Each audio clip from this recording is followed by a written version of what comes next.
The most embarrassing moment is when someone insults you in public and you just freeze without saying a single word. Your mouth wants to move, but nothing comes out. Your mind wants to respond, but it feels locked.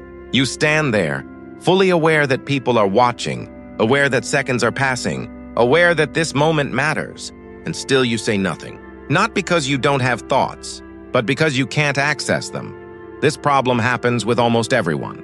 In a group, if someone makes fun of you, if a teacher suddenly asks you a question in front of the whole class, if a colleague throws a sharp comment at you in a meeting, your body reacts before your mind even understands what happened. Your heart rate jumps, your breathing becomes shallow, your shoulders tense, your chest feels tight, and then your mind goes blank. But here is the strange part. The moment the situation ends, the moment the pressure is gone, your brain suddenly wakes up. Now the answers come. Now the perfect replies appear. Now you replay the scene again and again. I should have said this. I should have replied like that. I should not have stayed silent. But by then, the moment is already over. The conversation has moved on. And you are left alone with the regret. So the real question is not, why didn't I reply? The real question is, why was I unable to think when it mattered most? But before I explain that, let me make one thing very clear. If you truly want to fix this problem from the root, do not miss the second point in this video. Because without that, you may understand what is happening, but your reactions will not change. Understanding creates awareness. Training creates control. My job is to tell you, what you do with this information is your choice. Now let's understand what is really happening inside your brain. When someone targets you in front of others with a comment, a question, or an insult, you may think, it is just a normal social moment. But your brain does not see it as normal.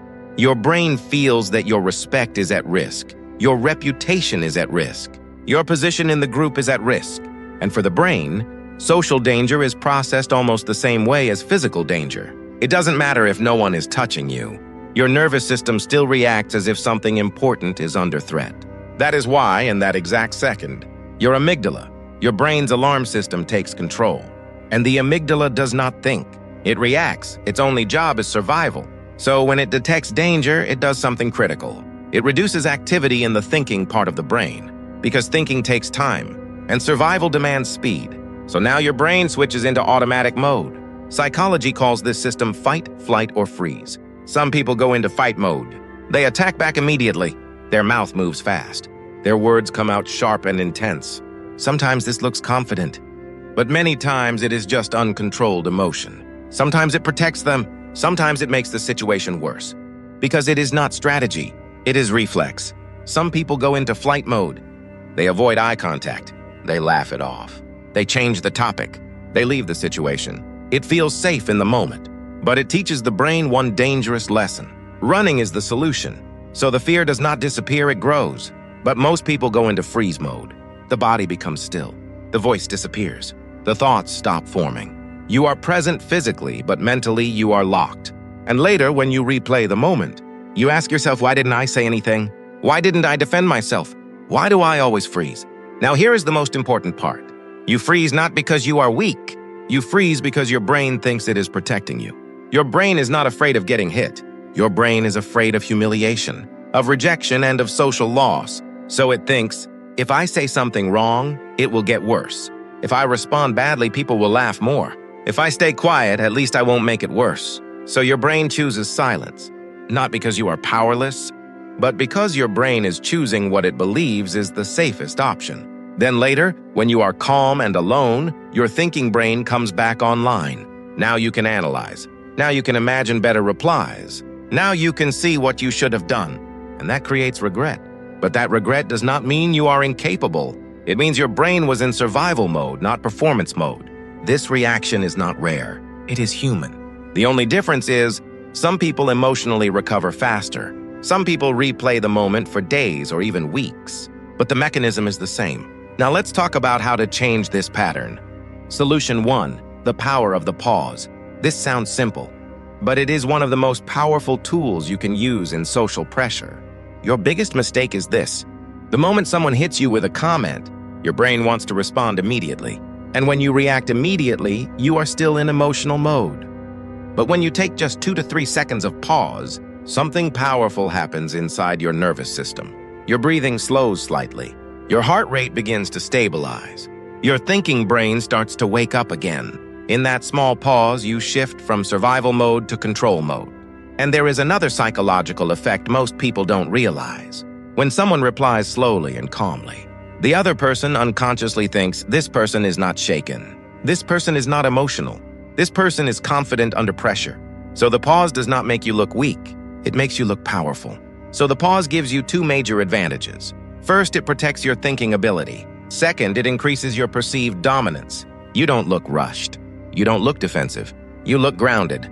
And remember this clearly, the pause is not manipulation. It is regulation. It is how you tell your nervous system, I am safe. I can think. Once this becomes a habit, panic stops controlling your mouth. Solution 2, internal plus external training. Now we go deeper, because pause alone is not enough. To break freezing from the root, you must train both your mind and your behavior. Let's start with internal training. You panic in public moments because your brain has no memory of handling them well. So it treats these moments as unknown danger. And the brain hates uncertainty. So we give the brain experience before the real moment happens. This is where visualization comes in. Every day, just for 2 minutes, imagine difficult social situations. Imagine someone making a comment at you and you staying calm. Imagine someone questioning you and you replying slowly and clearly. You don't need perfect words, just imagine control. Your brain treats repeated imagination as real practice. So when a real situation happens, your brain recognizes the pattern, and recognition reduces panic. The second part of internal training is mindset shift. You freeze because you experience the moment as an attack on your identity. You think they are attacking me. They are judging me. This moment defines how people see me. So the emotional weight becomes heavy. But when you reframe it as, this is just a situation, not a definition of me, the emotional pressure drops. Psychology calls this cognitive distancing. It means viewing the moment from the outside, not from inside your ego. When you do that, your emotions settle, your clarity improves, and your control returns. Now comes external training. Confidence does not grow from thinking. It grows from using your voice. Your brain needs proof that speaking is safe. So we give it small daily proof. Speak clearly when ordering food. Share one opinion in conversations. State your preferences confidently at home. Not dramatic actions, small consistent ones. For example, instead of saying tea please, say I want ginger tea and less sugar. Instead of saying I don't know, say I studied this, but I can't recall it right now. You are not proving intelligence. You are proving presence. And each time you do this, your brain learns I can speak, and nothing bad happens. That is how social confidence is built, through repeated safe exposure. Now here is the key. When internal visualization and external practice work together, your nervous system becomes prepared. You are no longer shocked by pressure. You are familiar with it. So when someone targets you, you still feel tension, but it no longer controls you. Your voice stays steady. Your mind stays active. You don't react emotionally. You respond deliberately. And that changes everything. You don't become aggressive. You become composed. And calm control is far more powerful than loud confidence. So next time someone puts you on the spot, remember, pause, breathe, and respond.